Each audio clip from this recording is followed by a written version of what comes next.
Ayan, so once again, great evening, great afternoon, and great morning everyone. At sa pangalan ng Panginoong Hesus muli, naway sumating mong lahat ang kapayapaan, kagalakan, at siyempre malaking biyaya at pagpapala ng Panginoong Kristo. And again, ako po si Coach Ed Soriano, aka Soren Legaspi, nagsasabi po sa inyong lahat na naway laging sumatin po ang biyaya, pagpapala, at siyempre ang kagalakan mula sa ating Panginoong Hesus. And tonight I'll be sharing with you another song, pero hindi ko po ito composition, kundi awitin na kung saan ay paborito nating awitin, no? Lalo na sa mga panambahan sa ating mga pagsamba sa different kinds of fellowship. At ito po yung awitin na hango from Psalm 51 verse 10 to 12. At yan nga po yung pinamagatan, create in me a clean heart. So ito pong sinasabi bago ko po awitin sa inyo, at bago po natin pakinggan ang awitin yan, pakinggan muna natin ang Word of God. Ang sulat na ito na kung saan pag sinabi po kasi natin Psalm regarding lalong-lalo na when it comes to Psalm at pagka tinutukoy natin ang Salmo, walang iba tayong kasunod na babanggitin diyan kundi ang salmista na walang iba kundi si King David. Ayon kasi sa marami maging yung mga Bible scholars, no, ang pananaw nila at pagtingin nila rito sa aklat ng awit ay songbook, no. Ito po ay kumbaga libro ng awitin, no, libro ng mga awit. At ito po siyempre awit natin para sa Panginoong Hesus. At without further ado, sabi po rito sa Psalm chapter 51 verse 10 to 12 as I read, create in me a clean heart, O God, and put a new and right spirit within me. Do not cast me away from your presence, and do not take your Holy Spirit from me. Grabe. Restore to me the joy of your salvation, and sustain in me a willing spirit. Yan po yung sinasabi sa doon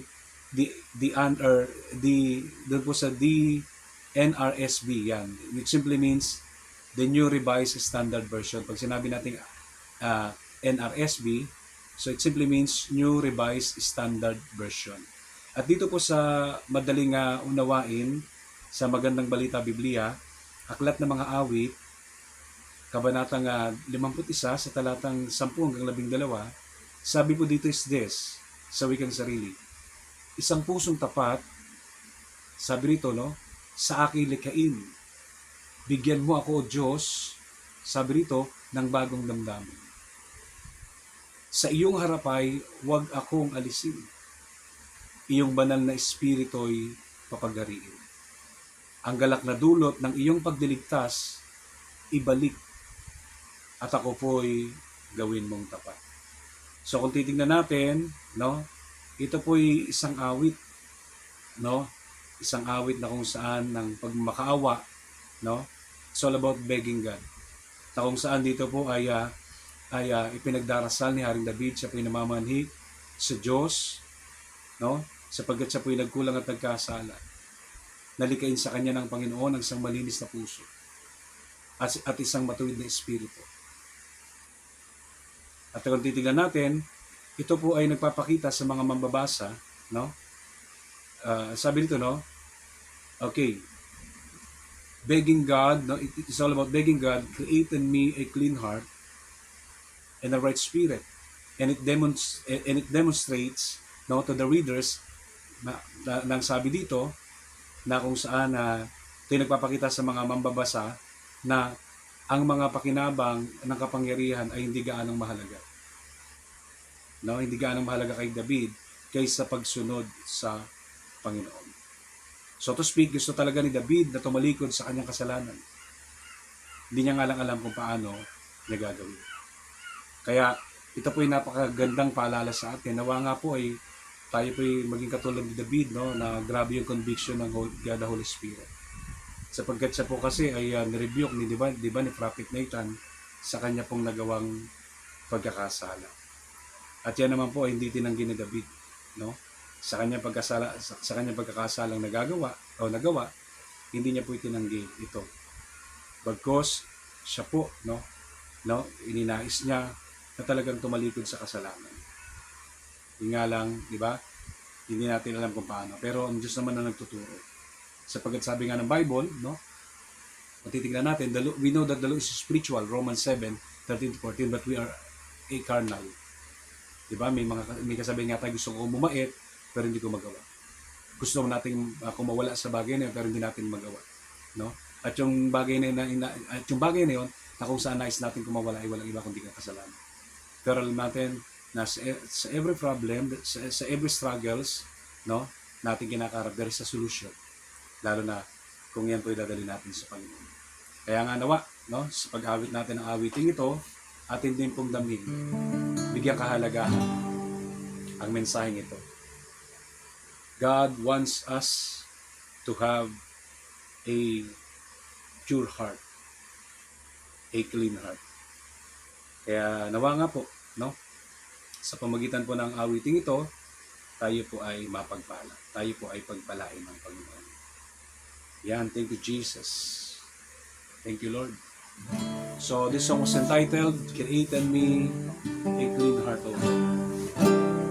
Sapagkat kailanman hindi pwedeng manahan ng Panginoon sa maruming puso. Kaya pag po tayo nagkulang at nagkasala, punta po agad tayo sa Panginoon at humingi tayo ng kapatawaran. Nawa po sa pamagitan po ng inyong pong pagtunghay, no, sa oras na ito, naway ang Diyos po ay magdagdag ng pagkapala sa pamagitan po ng awiting itong aming mga Panginoon. We pray God that in every day of our lives, you may create in us, you may give us a heart that is clean, a heart that is willing to follow you, Lord, to obey your words. Thank you, Jesus.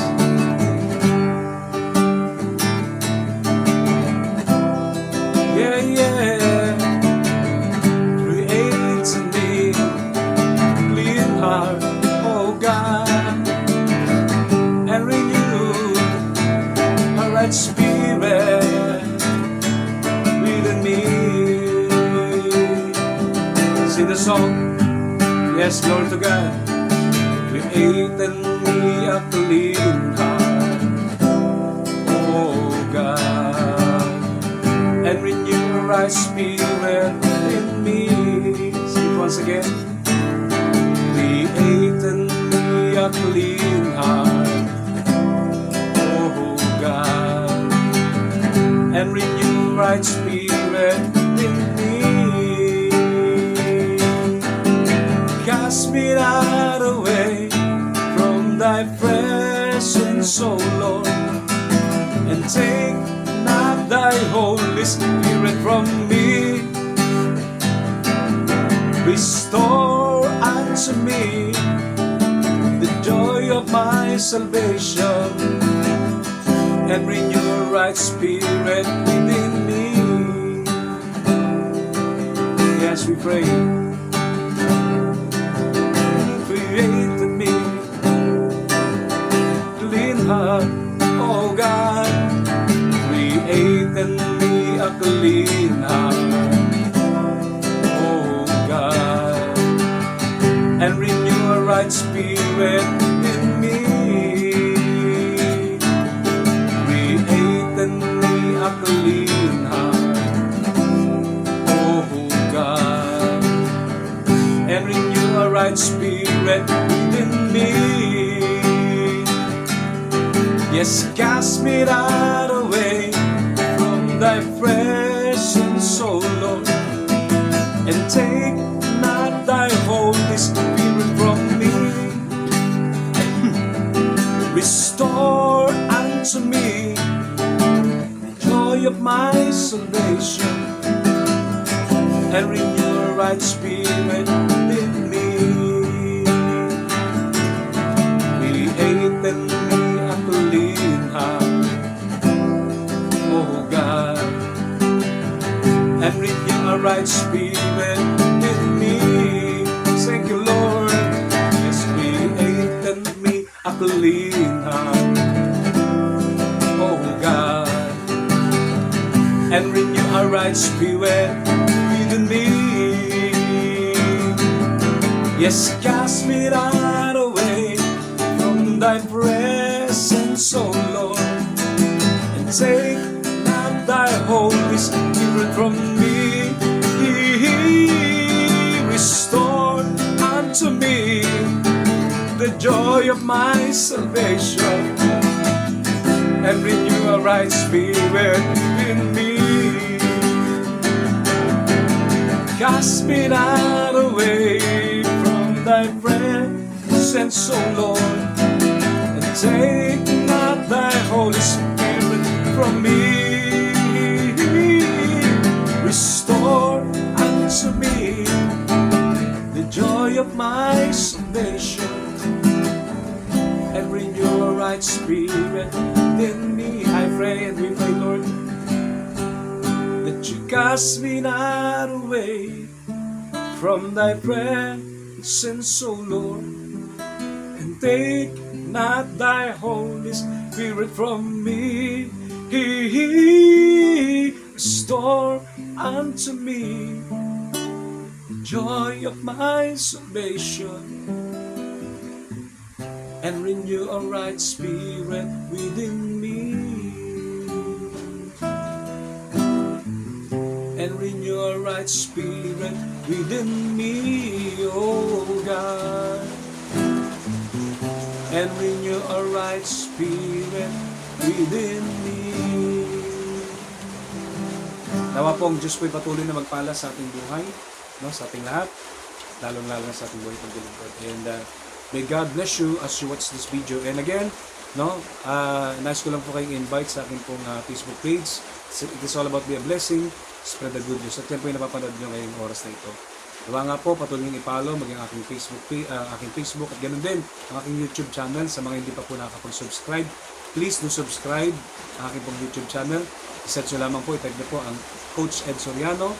Ayan, Coach Ed Soriano, at may kita namin po doon yung ating pong poster. At syempre, gayon din naman from every Sunday 8 to 9 in the evening, mga ka-blessing, huwag natin kalilimutan pag linggo na mula alas 8 hanggang alas 9 ng gabi ay mapapanood natin ang programang, di ba, hatid sa inyo ni Coach Ed Soriano, ang programang Be a Blessing, spread the good news through our Facebook page. And again, God bless you more and more in Jesus' mighty name. Mighty name. Super thanks po everyone. Iyan, God bless you more.